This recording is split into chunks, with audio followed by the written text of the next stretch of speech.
Hello students, let's move forward towards some more theorems, properties and examples of vector valued functions. Next definition, consider f, g and phi be functions. These three are functions defined on I subset of R. Then the functions f plus minus g, phi into f dot g, f cross g are defined on I as f plus minus g of t is same as f of t plus minus g of t. Phi f of t is same as phi 2 into f of t. F dot g of t is ft dot g of t and f cross g of t is f of t cross g of t. Next is a theorem.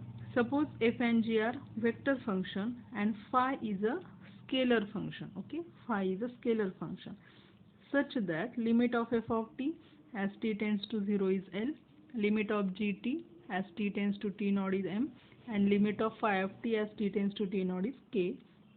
Then limit of f plus minus g of t as t tends to t naught is limit of this function will be L plus minus m.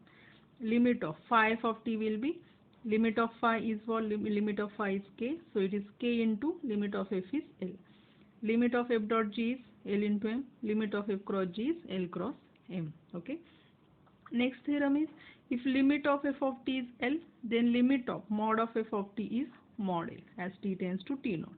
Okay. If limit of function L, limit of mod of function is mod of L. But converse of this not true. Means if limit of mod of f is mod L, then not necessary that limit of f will be L.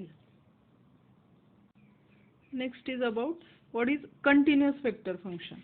Now in calculus we have seen that a function fx is continuous at point x is equal to a if limit of fx as x tends to a is equal to f of a. If limit of fx as x tends to is f of a, then we say that function fx is continuous at point a. Now what about vector function continuous at point t is equal to t naught? A vector function r of t is continuous at a point t is equal to t naught in its domain if limit of rt as t tends to t naught is equal to r of t naught. Okay. If this condition is satisfied, then we say that function is continuous at point t is equal to t naught. The function is continuous if it is continuous at every point of its domain. If function is continuous at each of these points, we say that function is continuous all over. Next theorem, if there are three functions f of t, gt, ht, all are continuous at t naught, then f plus minus g is continuous at t naught, f dot g continuous at t naught, f cross g continuous at t naught, and f dot g cross h is continuous at t naught. Next, now this example, let f of t cos ti plus e raised to 2t j plus t square k. Note that the component function, now what are the components here? F of t is equal to, here must be, let f of t is equal to cos ti e raised to 2tj plus t square k. Note that the component functions, f1t first function is cos t, f2t another function is e raised to 2t, and f3t third function is t square. Now all these cos t e raised to 2t, t square all are continuous on R. Therefore we say that as all these components are continuous on R, we say that the total function, that is f of t, is continuous on R. Now let us solve example. Let f of t is t square plus 2ti plus sec tj plus 1 upon t square minus 4k. Determine the set of points at which f is discontinuous. Now we will check each of these components f1, f2, f3, and we will find out whether these components are discontinuous, and we can say that the function is discontinuous at those points. So in this case, f1t first function is t square plus 2t. It is polynomial. Okay, so we say that, and we know it is polynomial is always continuous, so it is a continuous on R. Next, f2t another function is sec t, f2t sec t. Now where we get the value infinity at point pi by 2. Okay, so this function f2t is continuous everywhere except at t is equal to 2n plus 1 pi by 2 n belongs to z for all pi by 2 multiply by 2n plus 1.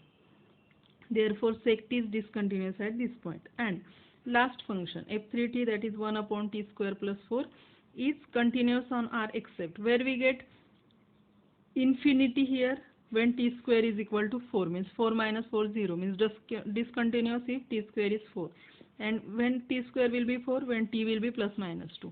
So this function is discontinuous when t is equal to plus minus 2. Okay, therefore this total function is discontinuous on which point d is equal to this point of discontinuity, 2n plus 1 pi by 2n belongs to the union this set, that is 2 comma minus 2 for this point. So for this point given vector function is discontinuous. Next example, if the function rt sin t upon ti plus log of 1 plus t upon 2tj plus t raised to t k is continuous at t is equal to 0, find r of 0. What is given?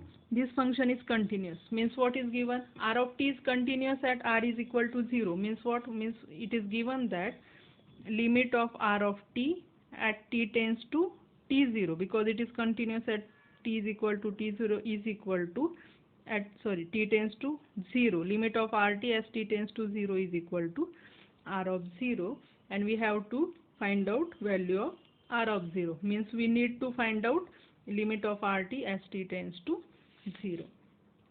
So we have limit of rt as t tends to 0, so we will apply limit to each of these components. So first, limit sin t upon t at t tends to 0 is 1, so we have 1 into I plus here limit t tends to 0, so it will be log 1 0 upon 0, means we need to use L'Hospital rule here.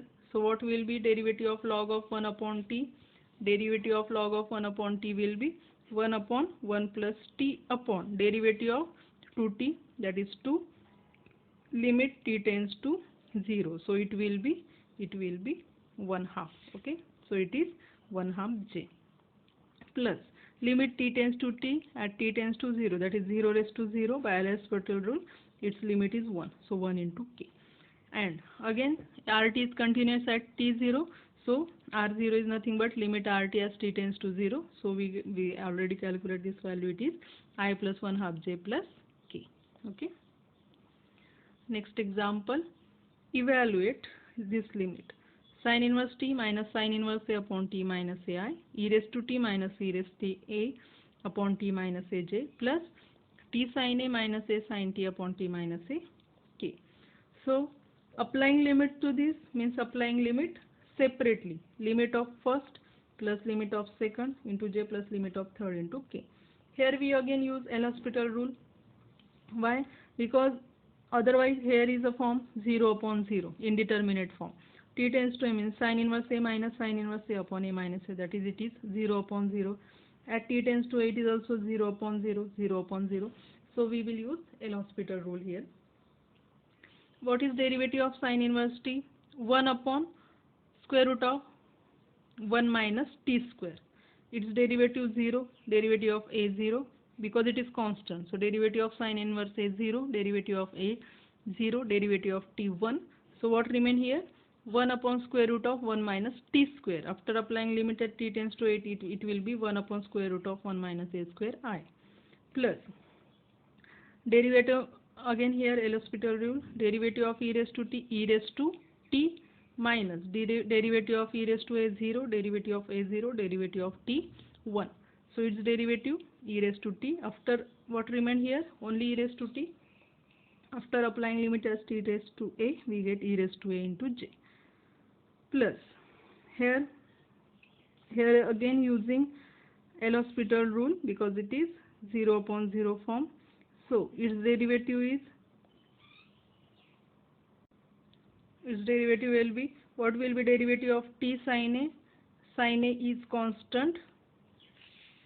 So here sin a is, this sin a is constant, derivative of t is 1. Then minus a is a constant as it is, derivative of sin t is cos t upon derivative of t is 1, derivative of a is 0. So we get sin a minus a cos t. After applying limit to t tends to a, what we get?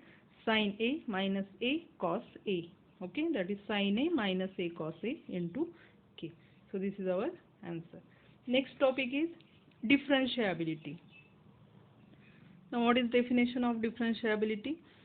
It is same as we see in calculus. But what is difference? Here is the function is a vector function. So definition is the vector function rt is equal to fti plus gtj plus htk is differentiable at t is equal to t0 if limit of r of t naught plus delta t minus r t naught upon delta t as delta t tends to 0 exists. If this limit exists, we say that vector function is differentiable at point t is equal to t0. Now this derivative of rt at t0 can be written as r dash of t naught, or we can write it as dr by dt straight line at t is equal to t naught, which is equal to limit of delta t tends to 0 r of t naught plus delta t minus r of t naught upon delta t. To find this derivative means it is same as derivative of each of these function ft, gt, ht, that is equal to df by dt as t is equal to t naught I plus dg by dt as t is equal to t naught j plus dh by dt as t is equal to t naught k. Okay. Now this is the theorem. If rt is equal to fti plus gtj plus htk is differentiable at t naught, if this function is differentiable, then ft, gt, ht all are differentiable at t naught. And what will be its derivative? Its derivative r dash t naught, that is dr by dt at t is equal to t naught, is same as f dash of t naught I plus g dash of t naught j plus, here must be j, plus h dash of t naught k. Okay. Now a function is said to be differentiable on whole interval if it is differentiable for every point of the interval. That is, a function rt is said to be differentiable on an interval ab if it is differentiable at every t belongs to ab. Next theorem, if rt is differentiable at t naught, then it is continuous at t naught. Similar to the theorem of calculus, every differentiable function is continuous. So similarly, any vector function, if it is differentiable at t naught, then it is continuous at t naught. But we know, as in calculus, converse is not true. So here also converse is not true. Means if the vector function is continuous at t naught, not necessary it should be continuous. It should be differentiable at t naught. Okay. So converse of this theorem is not true. There are some points to be noted. A vector function r is differentiable in its domain if it is differentiable at every point of its domain, as we have seen. Differentiable domain in its domain is differentiable for every point. Next, a curve traced by r is smooth if dr by dt is continuous and dr by dt is not equal to 0 for any t. So any curve traced by r, we called it is a smooth if its derivative is continuous and it is non-zero. That is, f, j and h have continuous first order derivative that are not simultaneously 0. What we mean? Because rt is fti plus gtj plus htk, therefore all these components should be continuous, should have continuous first order derivative, and all are should not be equal to 0 simultaneously. Next, a curve that is made up of finite number of smooth curves like this. Smooth curves pieced together in a continuous fashion is called piecewise smooth curve. Next, what is piecewise smooth curve? All these smooth curves combined together in a continuous fashion like this. Here, what is this graph shows? A piecewise smooth curve made up of 5 smooth curves connected end to end in continuous fashion. There are total 5 smooth curves. This is a one C1 one smooth curve, C2 second, C3 third, C4 and C5. So here are total 5 smooth curves. So we connected it, so it is called as a piecewise smooth curve. Next, there are some definitions. You already learned it in physics, so we will use it in solving examples here. So definition is, if r is a position vector of a particle moving along a smooth curve in space, then r is a position vector. You can consider it as a displacement, okay, of a particle. Then first, velocity is derivative of position, that is velocity is dr by dt. Next, speed will be magnitude of velocity. Acceleration is derivative of velocity, a is dv by dt, that is same as d square r by dt square. The unit vector v upon norm v is the direction of motion at time t. It is the direction. V is not v upon magnitude of v is direction. Okay. First is velocity. V is dr by dt. Its magnitude, its speed. Again, derivative of velocity, that is double derivative of position vector or displacement is acceleration, and v upon norm v is direction of motion at time t. We have seen speed is magnitude of velocity and v upon norm v is direction, and product of this both speed and direction gives velocity. So v is magnitude of v upon magnitude of v. Let us solve example. A person on a hang glider is spiraling upward due to rapidly rising air on a path having position vector. This position vector is given. Rt is 3 cos ti plus 3 sin tj plus t square k. Find the velocity and acceleration vectors, the glider's speed at any time t, the times if any when the glider's acceleration is orthogonal to its velocity. So in solution, what is given here? Rt. What is Rt? 3 cos ti plus 3 sin tj plus t square k. What in A we have to find out velocity and acceleration. So velocity is dr by dt. So find its derivative. Derivative of 3 cos t minus 3 sin ti. Derivative of sin t cos t. Derivative of t square 2t. Again, acceleration is derivative of velocity. So again its derivative 3 sin minus 3 sin t derivative is minus 3 cos t. Derivative of cos t is minus sin t. Derivative of 2t is 2t, like this. In B, we have to find out glider speed. So we know that, we have just seen that speed is magnitude of velocity. So speed is equal to magnitude of v, that is, what is mod of magnitude of v, that is square root of minus 3 sin t square plus 3 cos t square plus 2t bracket square. So this will be what? 9 sin square t plus 9 cos square t. Taking 9 common, we know sin square t plus cos square t 1. So we get 9 here plus 4 t square. So this is glider speed. Okay. Third question. When the glider's acceleration is orthogonal to velocity. So acceleration is a, velocity is v. And we know the property. If v and a are orthogonal, if v dot a is equal to 0. If the dot product is 0, we know the two vectors are orthogonal. So we will calculate dot product of v and a. So dot product of this is v, this is a. What will be dot product? Minus 3 sin t minus 3 sin t, sorry, minus 3 cos t, that will be 9 sin t cos t. Here product of this will be minus 9 sin t cos t. So 9 sin t cos t minus 9 sin t cos t will get cancelled. 2t into 2, that is 4t. So this dot product is 4t is equal to 0. This implies t is equal to 0.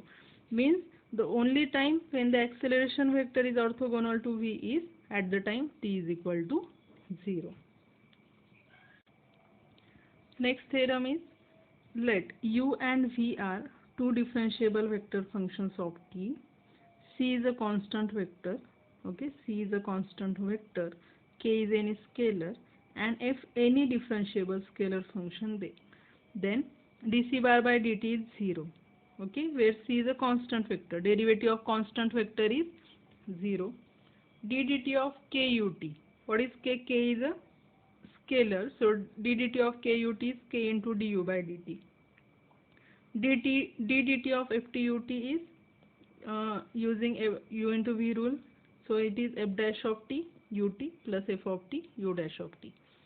d dt of ut plus minus vt is same as du by dt plus minus dv by dt. Next, d dt of ut dot vt is du by dt dot vt plus ut dot dv by dt. ddt of ut cross vt is du by dt cross vt plus ut cross dv by dt. And last, ddt of u of f of t is equal to df by dt du by dt of f of t. Next, let us find out the magnitude and unit vector of a given vector function. Suppose the vector function is rt is cos ti plus sin tj plus e raised to t k.